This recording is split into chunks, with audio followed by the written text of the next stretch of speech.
آپ کو کسی امام پر اعتراض ہے کہ اس میں کوئی شرعی عیب ہے، تو بڑے بڑے جامعات اور مدارس موجود ہیں، علماء موجود ہیں، بنوری ٹاؤن میں آپ چلے جائیں، دارالعلوم میں آپ چلے جائیں، علماء کے سامنے بات رکھیں کہ فلاں امام کے اندر یہ شرعی عیب ہے، کیا اس کے پیچھے نماز ہوتی ہے یا نہیں ہوتی؟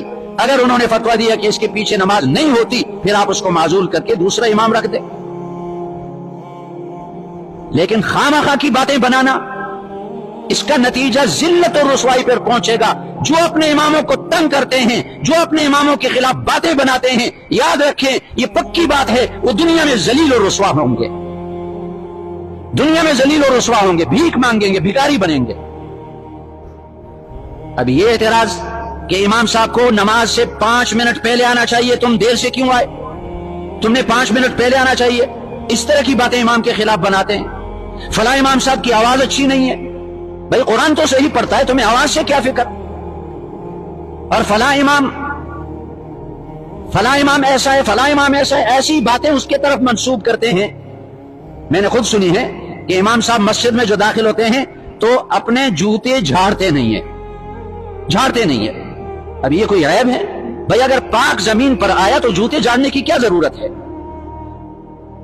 تو چونکہ میں مجبور ہوا ہوں اور میں نے اس میٹروول کے 4 مسجدوں کے اماموں کے حالات سنے، انہوں نے خود بتائے معمولی بانوں پر کمیٹی والے ان کو تنگ کرتے ہیں، مقتدی ان کے خلاف باتیں بناتے ہیں، تو ان کا انجام بالکل ایسا ہی ہوگا جیسے سعد ابن ابی وقاص رضی اللہ عنہ پر کہ الزام لگانے والے وہ ذلیل ہوئے، وہ رسوا ہوئے۔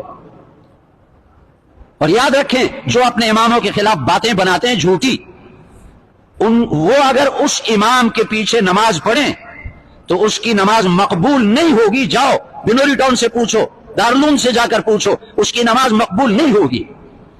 بعض ضدی قسم کے مقتدی ہوتے ہیں اور وہ کہتے ہیں ہم اپنے امام کے خلاف باتیں بھی کریں گے، نماز بھی پڑھیں گے اس کے پیچھے۔ کون ہے جو ہمیں نماز سے روکتا ہے؟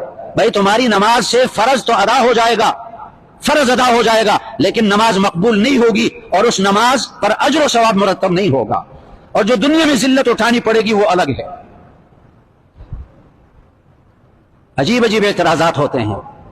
میں بھی ایک مسجد میں امام تھا، اس مسجد سے پہلے، تو کمیٹی والا بیچارہ اس کو خرکار کہتے تھے، اس نے اعتراض کیا، میں اجتماع کے لیے چلا گیا، کراچی اجتماع، تو کہنے لگا آپ 2 دن نمازیں آپ نے نہیں پڑھائی، یہ لوگ اعتراض کرتے ہیں۔ میں نے کہا ٹھیک ہے اپنی مسجد سنبھالو۔ ایک اور مسجد میں گیا اور وہاں علماء کا جوڑ تھا، مکی مسجد میں علماء کو جمع کیا تھا، میں مکی مسجد میں چلا گیا اور کمیٹی کا صدر بھی وہاں مجھ سے ملا اور کہنے لگا امام صاحب، مولوی صاحب آپ ظہر عصر مغرب میں نہیں تھے۔ میں نے کہا جاؤ اپنی مسجد سنبھالو، اگر میں یہاں رہوں اور تم میرے خلاف اعتراض کرو گے تمہاری نمازیں نہیں ہوں گی۔ کیوں میں تمہاری نمازیں ضائع کرتا ہوں؟ میں نے چھوڑ دی وہ مسجد۔ تو جہاں تک آپ کی یہ بات پہنچے، آپ نے سن لی، اپنے اپنے محلوں میں اپنے اپنے تعلق والوں میں یہ بات سمجھائے کہ خدا کے لیے اپنی عاقبت، اپنا انجام برباد نہ کریں، اماموں کے خلاف بات مت کریں۔ اگر تمہیں کسی امام پر اعتراض ہے کہ اس کے اندر شرعی عیب ہے تو فتویٰ لے لو کسی مدرسے سے۔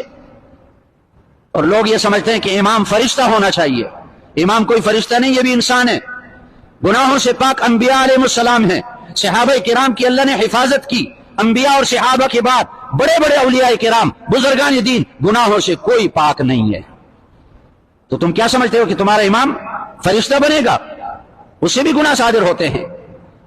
اللہ جل شانہ ہمیں قدر کرنے کی توفیق عطا فرمائے۔